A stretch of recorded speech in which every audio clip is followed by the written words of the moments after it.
ఉన్న బంగారాన్ని విడిపించి ఆ రోజు ఆన్లైన్ రేటుకే మేము కొంటాం. Sharma gold company. నమస్కారం, వెల్కమ్ టు సుమన్ టీవీ. నేను గీతాంజలి. అఖండ ధనప్రాప్తిని కలిగించి శత్రు నాశనం చేసి అకారణ భయాలను తొలగించే ఆ వారాహీమాత నవరాత్రులు జూలై 6వ తారీఖు నుంచి 14వ తారీఖు వరకు రాబోతున్నాయి.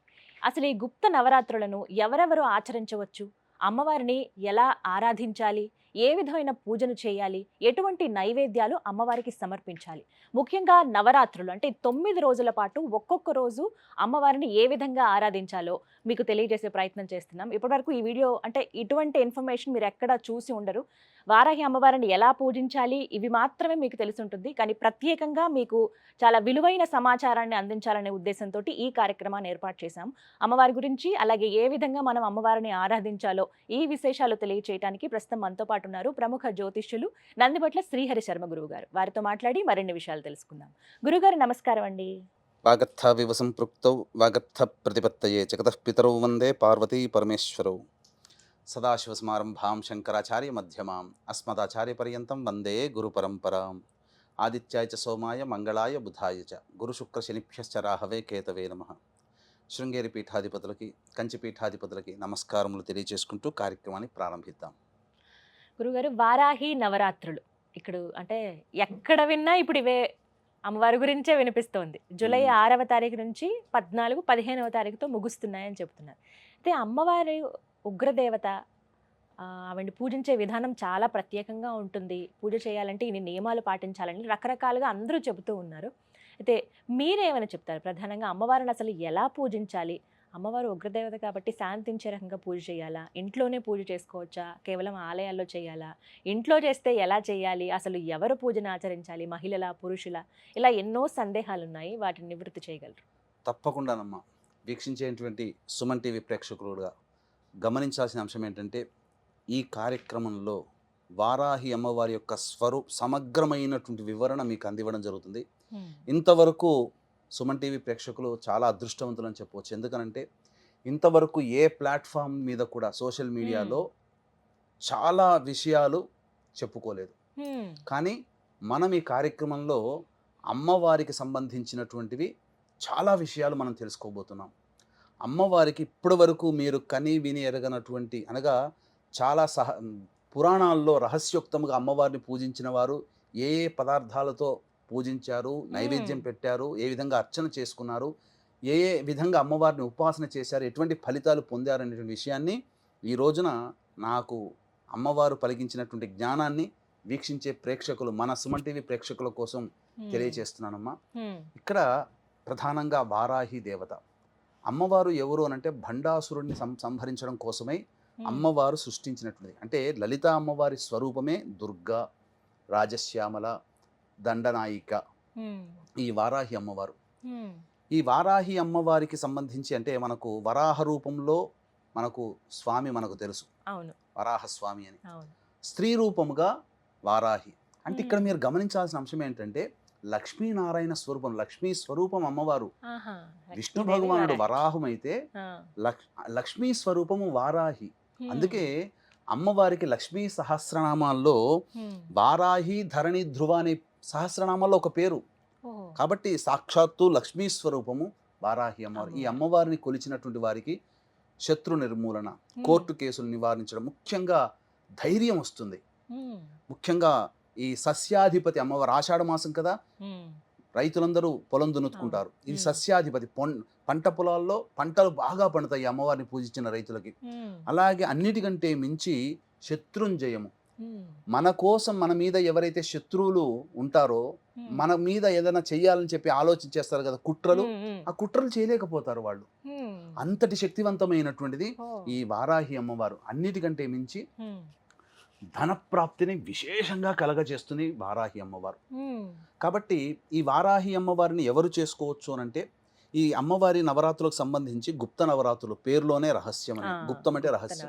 కాబట్టి ఒకప్పుడు కేవలం ఉపాసనాపరులైనటువంటి వ్యక్తులు మాత్రమే చేసుకున్నటువంటి యొక్క వారాహి నవరాత్రులు ఇప్పుడు సామాన్య బాహుళ్యంలోకి వెళ్ళింది. కాబట్టి ఎవరైనా చేసుకోవచ్చు, దేవతని ఉపాసించడానికి ఎవరైనా చేయవచ్చు. కాకపోతే చేసే విధానంలో ఉన్నప్పుడు మాత్రము దానికి తగ్గ వాళ్ళు మాత్రమే చేయాలి. ఇప్పుడు అటం బాంబు ఉందమ్మా, దాన్ని నిర్వీర్యం చేయాలి. అందరూ చేయగలుగుతారా? అవును. తెలుసు. ఎవరు వాళ్ళు చేయాలి. కాకపోతే ఇక్కడ ఏంటనంటే వీక్షించేటువంటి సుమన్ టీవీ ప్రేక్షకులు కూడా అమ్మవారిని సామాన్యమైనటువంటి వ్యక్తులు కూడా సామాన్య విధానంతో అర్చించి గొప్పదైనటువంటి ఫలితాన్ని పొందవచ్చు. ఇక్కడ భక్తి ప్రధానము. అంటే అందరూ పూజించవచ్చు అంటున్నారు. అందరూ పూజించుకోవచ్చు. కాకపోతే దీనికి ఉన్నటువంటి నియమం ఏంటంటే అమ్మవారిని సూర్యోదయం కంటే ముందే పూజ చేయాలి, లేదా సూర్యాస్తమయం తర్వాతనైనా చేయాలి. చేసేటప్పుడు ఖచ్చితంగా ఉదయం ఎలాగో దంతధావనం పళ్ళు తోముకుంటాం, సాయంత్రం పూట చేసే వాళ్ళు కూడా దంతధావనం చేసుకునే శుచిగా అమ్మవారిని ఆరాధించాలని శాస్త్రం చెప్పబడుతుంది. ఇక్కడ అది ప్రధానం. అయితే ఇక్కడ ఉద్యాపన 14వ తారీఖు చేసుకోవచ్చా, 15వ తారీఖు చేసుకోవచ్చా అనేటువంటి ఆలోచన కూడా ఉంది. 14వ తారీఖు రోజున సూర్యోదయానికి అష్టమి ఉంది, సూర్యాస్తమయం తర్వాత నవమి వస్తుంది. సాయంత్రం పూట పూజ చేసుకునే వాళ్ళు 14వ తారీఖుకి ఉద్యాపన చేసుకోవచ్చు. ఉదయం పూట పూజ చేసుకునే వాళ్ళు 15వ తారీఖు రోజున పూజ చేసుకోవాలి. ఇక్కడ స్త్రీ పురుషులు ఎవరైనా చేయవచ్చునమ్మా. అయితే ఇక్కడ ఈ రోజున మనం చెప్పుకోబోయేటువంటి వారాహి సంబంధించినటువంటి దాంట్లో వీక్షించేటువంటి సుమన్ టీవీ ప్రేక్షకులు కూడా ఏమాత్రం కూడా ఈ కార్యక్రమాన్ని స్కిప్ చేసుకోకండి, మిస్ అవ్వకండి. ఎందుకనంటే 9 నవరాత్రులలో 9 రోజుల పాటు సుమన్ టీవీ వాళ్ళు మీకు చక్కటి వివరణని ఇవ్వడానికి ప్రయత్నం చేస్తున్నాం. కాబట్టి ప్రతిరోజు అమ్మవారికి ఒక్కొక్క వారాహి రూపం ఉంటుంది. అంటే ఉదాహరణకు చెప్పాలి అని అంటే ఉన్మత్త వారాహి, ధూమ్ర వారాహి, బృహత్ వారాహి, శ్వేత వారాహి, వార్తాళి వారాహి, దండని వారాహి, కిరాత వారాహి, ఇలా 9 రకాలైనటువంటి వారాహి దేవతలు ఉన్నారు. కాబట్టి ప్రతిరోజు ఒక్కొక్క రోజు ఒక్కొక్క అమ్మవారిని ఎలా కొలుచుకోవాలి. మొదటి రోజున అమ్మవారు ఏ రూపంలో ఉంటుంది, ఆ రూపాన్ని ధ్యానం చేసుకుంటూ ఆ అమ్మవారిని స్తుతించుకుంటూ పూజ చేయండి. పూజా విధానం కూడా మనం తెలియజేద్దాం. అలాగే రెండో రోజు అమ్మవారిని ఇలా ధ్యానం చేసుకొని పూజ చేయండి. రెండో రోజు ఎటువంటి ఫలితాలు కలుగుతాయి, మూడో రోజు పూజ చేస్తే ఎటువంటి ఫలితాలు, ఇలా 9 రోజులు పూజ చేస్తే మానవుడి యొక్క సకలాభీష్టాలు తొలగిపోవడానికి ఈ అమ్మవారి యొక్క నవరాత్రులు చాలా మేలు చేస్తుందని చెప్పవచ్చు. ఇక మనం వివరాల్లోకి వెళ్ళినట్లయితే ప్రధానంగా ఈ అమ్మవారిని గర్భవతులు చేసుకోవచ్చు అనే ఆలోచన కూడా ఉంటుంది. అయితే కొన్ని ఆచార ప్రకారం అమ్మ 5వ నెల పడిన తర్వాత పురిటి సూతకంతో సమానం. కొన్ని ఆచారాల ప్రకారం 7వ నెల పడిన తర్వాత పురిటి సూతకం సమానం. కాబట్టి దీన్ని మీ యొక్క ప్రాంతీయ ఆచారాన్ని దృష్టిలో పెట్టుకొని మీరు ఈ గర్భవతులైన వాళ్ళు కూడా ఈ విధంగా ఆచరణ చేసుకోవచ్చు మైల రానంత వరకు. ఇక పురుషులకు కూడా ప్రత్యేకంగా ఉన్నటువంటి అమ్మవారు కూడా ఉంది వారాహిలో. ఆ రోజున పురుషులు చేస్తే విశేషమైన ఫలితం వస్తుంది. కాబట్టి అవన్నీ వివరాలు మొదటి రోజు రెండో రోజు ఇలా మీకు ఒక సిరీస్ 9 రోజుల సిరీస్గా మీ యొక్క కార్యక్రమం అనేటువంటిది ఉంటుంది. కాబట్టి వీక్షించేటువంటి ప్రేక్షకులు గమనించగలరు. మొత్తం ఎన్ని అలంకారాల్లో కనబడతారు? అన్ని అలంకారాలు అమ్మ మొత్తము 10 రోజుల పాటు చేసుకోవాలి. 9 రోజుల పాటు 9 రకాలైనటువంటి నైవేద్యాలు పెట్టుకోవాలి. 9 రకాలైనటువంటి అర్చనలు ఉంటాయి. అలాగే అంటే మానవులందరూ చేసుకునేదే. అన్నిటికంటే ప్రధానమైనటువంటిది భక్తి ఇక్కడ. అయితే చాలా మంది విగ్రహం పెట్టుకోవచ్చా లేకపోతే ఫోటో పెట్టుకోవచ్చా అంటారు. ఫోటోనే పెట్టుకోండి అమ్మ. విగ్రహం పెట్టుకుంటే ఆ విగ్రహానికి తగ్గట్టుగా చేసుకోవాలి. ఇంకో కొంతమంది అఖండ దీపం పెట్టుకోవచ్చా మామూలు దీపం పెట్టుకోవచ్చు అంటే 9 రోజులు కాపాడగలిగేటువంటి శక్తి ఉంటే 9 రోజులు అఖండ దీపం పెట్టుకోండి, లేదా సామాన్యంగా దీపారాధన చేసుకోవచ్చు. దీపారాధన కూడా ఏ విధమైనటువంటి దీపారాధన చేసుకోవాలో మనం తెలుసుకుందాం. ఇంకా చెప్పాలి అని అంటే ఇక్కడ ప్రధానంగా అమ్మవారికి ధూపం అంటే చాలా ఇష్టం. కాబట్టి ఏ పదార్థాలతో ధూపం చేస్తే అమ్మవారు సంతోషపడుతుందో కూడా మనం ఈ కార్యక్రమంలో చేసుకుందాం. కాబట్టి ఈ యొక్క వారాహి అమ్మవారి యొక్క అనుగ్రహం అందరికీ అందించాలనేటువంటి ఒక సదుద్దేశంతో ఈ వారాహి అమ్మవారిని అందరూ పూజ చేసుకుంటారమ్మా. ఈ యొక్క వారాహి అమ్మవారికి సంబంధించి పూజ చేసేటప్పుడు మనం చెప్పుకున్నాం కదా, 12 నామాలని శక్తి ఉంటే 108 సార్లు 12 × 108 సార్లు ప్రతిరోజు పారాయణం చేయడం, లేదా 54 సార్లు, లేదా కనీసం 27 సార్లైనా 12 నామావళిని పారాయణం చేయాలి. దీనితో పాటుగా అమ్మవారి యొక్క సంపూర్ణమైనటువంటి అనుగ్రహం కలగాలి అని అంటే ఖచ్చితంగా ప్రతిరోజు లలితా సహస్రనామ పారాయణం అనేటువంటిది చేయండి. గురుగారు హోమం నిర్వహిస్తున్నామని చెప్పారు జూలై 15వ తారీఖున, ఆ వివరాలు తెలియచేయండి. జూలై 15వ తారీఖు రోజున ఈ వారాహి సంబంధించి భగవంతుడు అనుగ్రహిస్తే 9 రకాలైనటువంటి వారాహి అమ్మవారి యొక్క హోమాది కార్యక్రమాలు చేయించడం జరుగుతుంది. లేదా ఖచ్చితముగా వారాహి అమ్మవారి హోమము, ప్రత్యంగిర హోమము, బగళాముఖి హోమము, రాజశ్యామల హోమములు ఖచ్చితంగా కేవలం 1500 రూపాయల రుసుముకుతో ఈ యొక్క హోమాది కార్యక్రమాలు జరిపించడం జరుగుతుంది. ప్రధానంగా ఆ 15వ తారీఖు రోజున రాత్రి 9 గంటలకి కార్యక్రమం ప్రారంభమవుతుంది. కాబట్టి వీక్షించేటువంటి సుమన్ టీవీ ప్రేక్షకులు సాయంత్రం 7 లోపల వరకు కూడా గోత్రనామాలు నమోదు చేసుకునే అవకాశం ఆ 15వ తారీఖు రోజున 15వ తారీఖు వరకు కూడా ఉంటుంది. అవకాశం ఉంటే ముందుగానే ఈ యొక్క కార్యక్రమం చూసినప్పుడు వెనువెంటనే చేసుకోవాలనే సంకల్పం ఉంటే వెనువెంటనే చేసుకోండి. ఈ హోమంలో పాల్గొనడం ద్వారా శత్రునాశనం జరుగుతుంది, ధనప్రాప్తి కలుగుతుంది, ఉద్యోగం లభిస్తుంది, కోరిన కోరికలు లభిస్తాయి. ముఖ్యంగా భూగృహ వసతులు ఈ అమ్మవారిని పూజించడం ద్వారా కలుగుతుంది. సకల సంతోషాలు కలుగుతాయి. ముఖ్యంగా భయముతో కూడుకున్నటువంటి జీవితం మన నుంచి వెళ్ళిపోతుంది. ధైర్యంగా బతకగలుగుతాం. విలువైన సమాచారం ఇది. ఎవరైతే హోమంలో పాల్గొనాలనుకుంటున్నారో వారికి గురువుగారి నెంబర్ స్క్రీన్ మీద డిస్ప్లే చేస్తామండి. కాల్ చేసి మీరు వివరాలు కనుక్కోండి. ఏ హోమం అయితే మీరు చేయించుకోవాలనుకుంటున్నారో కేవలం 1500 రూపాయలకి హోమాన్ని నిర్వహిస్తున్నారు. మీ పేరు అలాగే గోత్రాలు కూడా మీరు నమోదు చేయించుకోండి. గురువుగారు, అసలు వారాహి అమ్మవారికి పూజ ఏ విధంగా చేయాలండి ఈ 9 రోజుల పాటు నవరాత్రుల్లో? వారాహి అమ్మవారికి పూజ ప్రధానంగా లలితా అమ్మవారి చిత్రపటము కానీ లేదా చిన్నపాటి స్ఫటికంతో కానీ వెండితో కానీ ఇత్తడితో కానీ బంగారంతో కానీ ఉన్నటువంటి శ్రీచక్రాన్ని ముందు ప్రతిష్ఠించుకోవాలి. తర్వాత ఆ లలిత అమ్మవారి ముందర కలశం పెట్టుకునే ఆచారం ఉంటే కలశం పెట్టుకోండి. లేకపోతే కనీసము ఒక పక్కన అమ్మవారికి ఒక పక్కన రాజశ్యామల, ఒక పక్కన వారాహి అమ్మవారి చిత్రపటం పెట్టుకోండి. ఈ 3 దేవతలు ఉండాలి ఖచ్చితంగా. అమ్మవారికి ఈ 3 దేవతలకి కూడా పసుపు కొమ్ముల మాల వేయండి. చెప్తాను ఎందుకు ఆ పసుపు కొమ్ముల మాల అనేటువంటిది. ఇక సూర్యోదయం కంటే ముందే ఈ అమ్మవారి పూజ చేసుకోవాలి, లేదా సూర్యాస్తమయం తర్వాతనైనా పూజ చేసుకోవాలి. ముందుగా ఈ అమ్మవారికి దీపారాధన ఎలా చేయాలి? దీపారాధన అమ్మవారికి కందగడ్డలో దీపారాధన చేస్తే చాలా సంతోషిస్తుందటమ్మ. కాబట్టి కందగడ్డ దొరుకుతుంది కదా, దానిపైన చక్కగా కడిగి దానిపైన కొద్దిగా చెక్కు తీసేసి దాంట్లో మన దీపపు కుంది ఎలా ఉంటుందో ఆ విధంగా కందగడ్డను చేసుకోవాలి, కొంత తీసేసుకోవాలి. అందులో ఇప్ప నూనెతో కనుక అమ్మవారికి దీపారాధన చేస్తే ఇంకా సంతోషిస్తుందట. కాబట్టి విప్ప నూనెతో దీపారాధన చేయండి. చేసిన తర్వాత ఈ అమ్మవారికి ప్రధానంగా నీలి రంగు ఆవాహన చేసుకుంటారు కదా, అర్చన అవన్నీ చేసుకుంటారు కదా. ఈ అర్చనలో భాగంగా నీలి రంగు పుష్పాలతో కానీ, అంటే నీలిరంగు చామంతి, శంఖపుష్పి నీలిరంగు, లేదా ఈ విప్ప పూలతోనైనా కానీ అర్చన చేస్తే అమ్మవారు చాలా సంతోషిస్తుందట. ఇక ప్రధానంగా గమనించుకున్నట్లయితే నైవేద్యాలలో ఏం నైవేద్యాలు పెట్టాలని చాలా మంది అంటుంటారు. ఈ అమ్మవారికి బెల్లం పానకం అంటే మహా ఇష్టం. కాబట్టి బెల్లం పానకం, నువ్వులతో చేసిన లడ్డూలు, అందున ఇలాచి ఆవు నేతితో చేసిన నువ్వుల లడ్డూలు పెట్టాలి. ఎర్రటి పండ్లు అంటే దానిమ్మ పండ్లు పెట్టాలి. ముఖ్యంగా ఒక చిన్న పాత్రలో తేనె నైవేద్యంగా పెట్టాలి. ఇవన్నీ 9 రోజుల పాటు చేసుకోవాలి. ఇవన్నీ 9 రోజుల పాటు మీరు వస్తు భాండాగారాలని తెలుసుకోవాలి. ఇక ఈ అమ్మవారికి రథం పేరు కిరిచక్రం. అంటే ఈ అమ్మవారి పూజ చేసేటప్పుడు అమ్మవారి యొక్క దేహాన్ని, రూపాన్ని మనసులో ధ్యానం చేసుకుంటూ 1000 మంది వరాహములు లాగుతుండగా అమ్మవారు ప్రయాణిస్తుందట. అందుకని ఈ అమ్మవారికి కిరిచక్రం అనేటువంటి పేరు. ఇక ఈ అమ్మవారికి విశ్వేశ్వరుడే ప్రతిష్ఠించడం, కాశీ విశ్వేశ్వరుడే వింధ్యాచలంలో ప్రతిష్ఠించాడు. కాబట్టి అంతటి అమ్మవారు ఈ వారాహి నవరాత్రులతో పాటు బాగా ఉపాసన చేసుకుంటే రేవతి నక్షత్రం వచ్చినప్పుడు ఈ అమ్మవారిని పూజ చేస్తే విశేషమైనటువంటి ఫలితం కలుగుతుంది. ఇది ఈ యొక్క విధానంగా చేసుకోవచ్చు. అయితే ఈ వారాహి అమ్మవారికి ధూపము అనంటే చాలా ఇష్టం.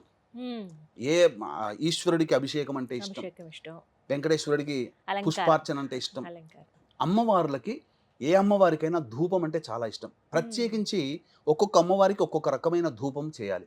ఈ వారాహి అమ్మవారికి ధూపం ఏంటి అని అంటే మన ఇంట్లో దొరికే వస్తువులే మనం తెచ్చుకోవచ్చమ్మా. ఏంటి ఆ వస్తువులు? ఆ వస్తువులన్నిటినీ పొడి చేసి ఆ గుగ్గిలంలో మన బొగ్గులు ఉంటాయి కదా, మనం మండుతున్నటువంటి బొగ్గుల మీద వేసి అమ్మవారికి ధూపం ఇస్తే అసలు అమ్మవారు సంతోషం ఇంత అంతా పట్టరానిదట. ఏమా ద్రవ్యాలు తెచ్చుకోవాలి అని అంటే గుగ్గిలం, సాంబ్రాణి అంటుంటాం, అది తెల్లదైనా నలుపుదైనా పర్వాలేదు. ఇక యాలకుల పొడి, ఇలాచీ పొడి అని అంటారు. ఇక పసుపు పొడి, శుద్ధమైనటువంటి పసుపు పొడి 3, తెల్ల గురువింద గింజల పొడి దొరుకుతాయి, పచారీ షాపులో దొరుకుతాయి. ఇక్కడ ఇది మాత్రం దొరకకపోవచ్చు, తెల్ల ఈశ్వరి వేరు అని అంటారు. అది దొరకకపోవచ్చు, సాధ్యమైనంత వరకే మీరు తెచ్చుకోండి. ఆయుర్వేదం షాప్ లో ఏమైనా ప్రయత్నిస్తే దొరుకుతాయమ్మా. తెల్ల ఈశ్వరి వేరును దంచి పొడి చేసుకోవాలి.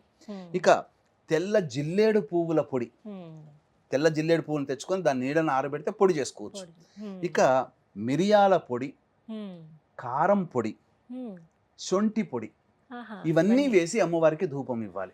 రోజుకొక్కటిగా లేదు అన్ని కలిపి ప్రతిరోజు ధూపంలో. ఇప్పుడు మనం చెప్పినటువంటి వివరాలు ఏదైతే పూజా విధానం ఉందో అందరికీ తెలుసు. అన్ని ప్రసార మాధ్యమాల ద్వారా పూజా విధానం ఎలా చేసుకోవాలో తెలుస్తుంది.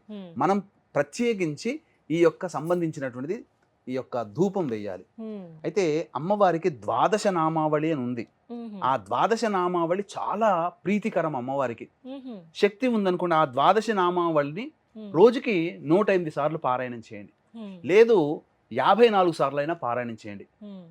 ఇక కందగడ్డ దీపారాధన చేశాం కదా, మీకు శక్తి ఉంటే ప్రతిరోజు కందగడ్డతో ఆ దీపారాధనగా కుందిగా తయారు చేసుకొని ప్రతిరోజు ఒక కందగడ్డలో వేయొచ్చు, లేదా ఒకే కందగడ్డది 9 రోజుల పాటు ఉండి తర్వాత మనం ఈ అమ్మవారికి 9వ రోజు 10వ రోజు ఆచారం ఉంటుంది కదా, అప్పుడు ఆ నైవేద్యంగా ఆ యొక్క కందగడ్డని ఇంట్లో వండుకొని భోజనం చేయవచ్చు. నైవేద్యములో చిలకడ దుంప, బెల్లం పానకం, పనసపండు, దానిమ్మ గింజలు, అది నువ్వుల లడ్డూలు, నల్లదైనా తెల్లదైనా నువ్వుల లడ్డూలు, ఇలాచి, ఆవు నెయ్యితో చేయాలి, బెల్లము, ఇవి పెట్టినట్టయితే అమ్మవారు, చిలకడ దుంప, ఇవి అమ్మవారికి చాలా ప్రీతికరం. ఇక హోమం చేసుకునే అలవాటైతే హోమంలో తోక మిరియాలు, తెల్ల ఆవాలు, పనసపండు ఇవన్నీ వేయాలి.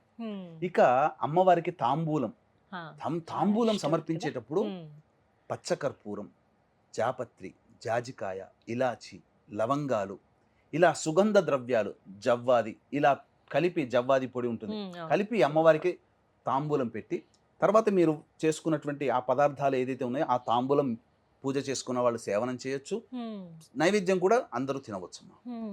ఈ విధంగా పూజా విధానం అన్నమాట. పూజా విధానం చాలా చక్కగా వివరించారండి. ముందుగా అందరూ ఇవి తెలుసుకోవాలి. ఇవి 9 రోజుల పాటు అందరూ ఆచరించవలసినవి. 9 రోజుల పాటు మనం చెప్పినటువంటి విధానంగా అమ్మవారిని ఆ విధంగా ధూపము, నైవేద్యము, దీపారాధన, అర్చన, ఇవన్నీ మనం చెప్పినటువంటి వస్తువులతో చేస్తే చాలా విశేషం. ఇక మనం 9 రోజులలో 9 రోజుల పాటు ఒక్కొక్క అమ్మవారు ఏ రూపంలో ఉంటుంది, ఏ రూపంలో ధ్యానం చేసుకొని అమ్మవారిని పూజించాలో కూడా తెలుసుకుందాం. ఇప్పటి వరకు పూజా విధానం ఎలా చేయాలి, ఏ నూనెతో దీపారాధన చేయాలి, ఎటువంటి నైవేద్యం అమ్మవారికి సమర్పించాలో తెలుసుకున్నారు కదా. మరి నవరాత్రుల్లో ఒక్కో రోజు అమ్మవారు ఏ రూపంలో మనకి దర్శనమిస్తారు, మరి ముఖ్యంగా ఆ రోజున ఏ విధంగా పూజ చేయాలి, ఒక్కో ఎపిసోడ్ ద్వారా మీకు అందించే ప్రయత్నం చేస్తున్నాం. ముందుగా మొదటి రోజు వారాహి అమ్మవారిని ఏ విధంగా పూజించాలో తెలుసుకుందాం. గురువుగారు, మొదటి రోజున అమ్మవారిని ఉన్మత్త వారాహి రూపంలో మనం కొలుచుకుంటాం. ఈ వారాహితో పాటుగా ఇంద్రాణి దేవిగా కూడా కొలుచుకోవచ్చు. అంటే కొంతమందికి లలితా నవరాత్రులు చేసే అలవాటు ఉంటుంది కదా, అందులో అంటే సప్తమాతృకలను కూడా ఉన్నాయి కదమ్మా, ఇంద్రాణి దేవిగా కూడా కొలుచుకోవచ్చు. ప్రధానంగా ఉన్మత్త వారాహిగా కొలుచుకోవాలి. అయితే ఈ ఉన్నత వారాహి ఎవరయ్యా అనంటే వరాహములో ఉన్నటువంటి స్త్రీ వరాహం, అంటే ఆడవరాహము చెప్పబడి ఉంది శాస్త్రంలో. అయితే ఎలా ఉంటుందట, 8 భుజాలతో ఉంటుందట అమ్మవారు. ప్రతి భుజంలో దంతం అంటే పన్ను, అలాగే ప్రతి భుజంలో ఒకవైపున కమలం పెట్టుకొని ఉంటుందట ఈ అమ్మవారు. అలాగే గేదె, దున్నపోతు గేదె అని అంటారు కదా, గేదె వాహనంగా చేసుకొని ఉంటుందట ఈ అమ్మవారు, ఈ ఉన్నత వారాహి అమ్మవారు. ఈ అమ్మవారికి నైవేద్యం ఏంటనంటే మనం ఇంతకు ముందు చెప్పుకున్నాం కదా, తేనె, పనసపండు, బెల్లం పానకం, దానిమ్మ గింజలు, అలాగే నువ్వులతో లడ్డూలతో చేసినటువంటి, ఇలాచితో కలిపి, ఆవు నెయ్యితో కలిపినటువంటి నువ్వుల లడ్డూలు, చిలకడ దుంపలు, కందగడ్డ, ఇవన్నీ నైవేద్యంగా పెట్టారు కదా. వీటితో పాటుగా మీకు శక్తి ఉంటే మొదటి రోజున పాలతో చేసిన నైవేద్యం పొంగలి నైవేద్యంగా పెట్టాలి. అయితే ఇక్కడ ఈ అమ్మవారి యొక్క శక్తి ఎంతటిదనంటే, ఈ అమ్మవారిని ఉన్మత్త వారాహిగా మొదటి రోజు పూజ చేసుకునేటువంటి వాళ్ళకి ఆ అమ్మవారు ఎన్ని కష్టాలు వచ్చినా విడిచిపెట్టదటమ్మా, వెన్నంటే ఉంటుంది, నీడలా వెన్నంటే ఉంటుందట. కాబట్టి ఆటంకాలు, ఆపదల నుంచి ఈ ఉన్మత్త వారాహిగా రూపంగా అమ్మవారిని భావించి పూజ చేసుకున్న వాళ్ళకి ఆటంకాలు, ఆపదల నుంచి రక్షిస్తుందట, జీవితంలో స్థిరత్వాన్ని ఇస్తుందట, శాంతిని కలిగిస్తుందట, ధనవంతులను చేస్తుందట, ధైర్యాన్ని ఇస్తుందట, శత్రు నాశనాన్ని కూడా చేస్తుందట. అంటే ఇక్కడ ఇన్ని రకాలుగా. మనిషి శత్రు నాశనం కాదమ్మా. ఉమ్, మన మీదకి ఎవరైనా కానీ శత్రుభావంతో ఉండి మనకి ఏదైనా కుట్రలు చేసే వాళ్ళు ఉంటారు కదా, ఆలోచన. లేదా ప్రయోగాలు చేసేవాళ్ళు వాళ్ళ ఆలోచన ఆగిపోతుంది ఉమ్, అంతే తప్ప మనిషిని ఇక్కడ విశేషంగా ఈ పూజ చేసినప్పుడు ఎవరికో ద్రోహం జరగాలనే పూజ జరగకూడదు, మనకు మంచి జరగాలనే అంతే భావంతో కదండి. పూజ చేసుకుంటే ఆ, తప్పకుండా ఉమ్, వీరికి మంచి జరుగుతుంది.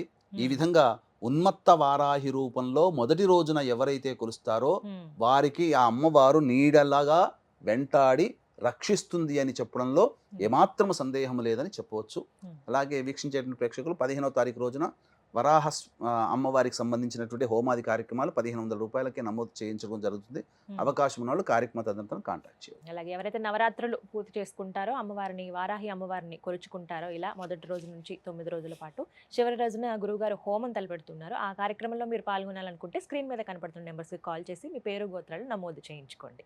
సుమన్ టీవీలో మీ పర్సనల్ అండ్ బిజినెస్ ప్రమోషన్స్ కోసం కింది నెంబర్కి కాంటాక్ట్ చేయండి.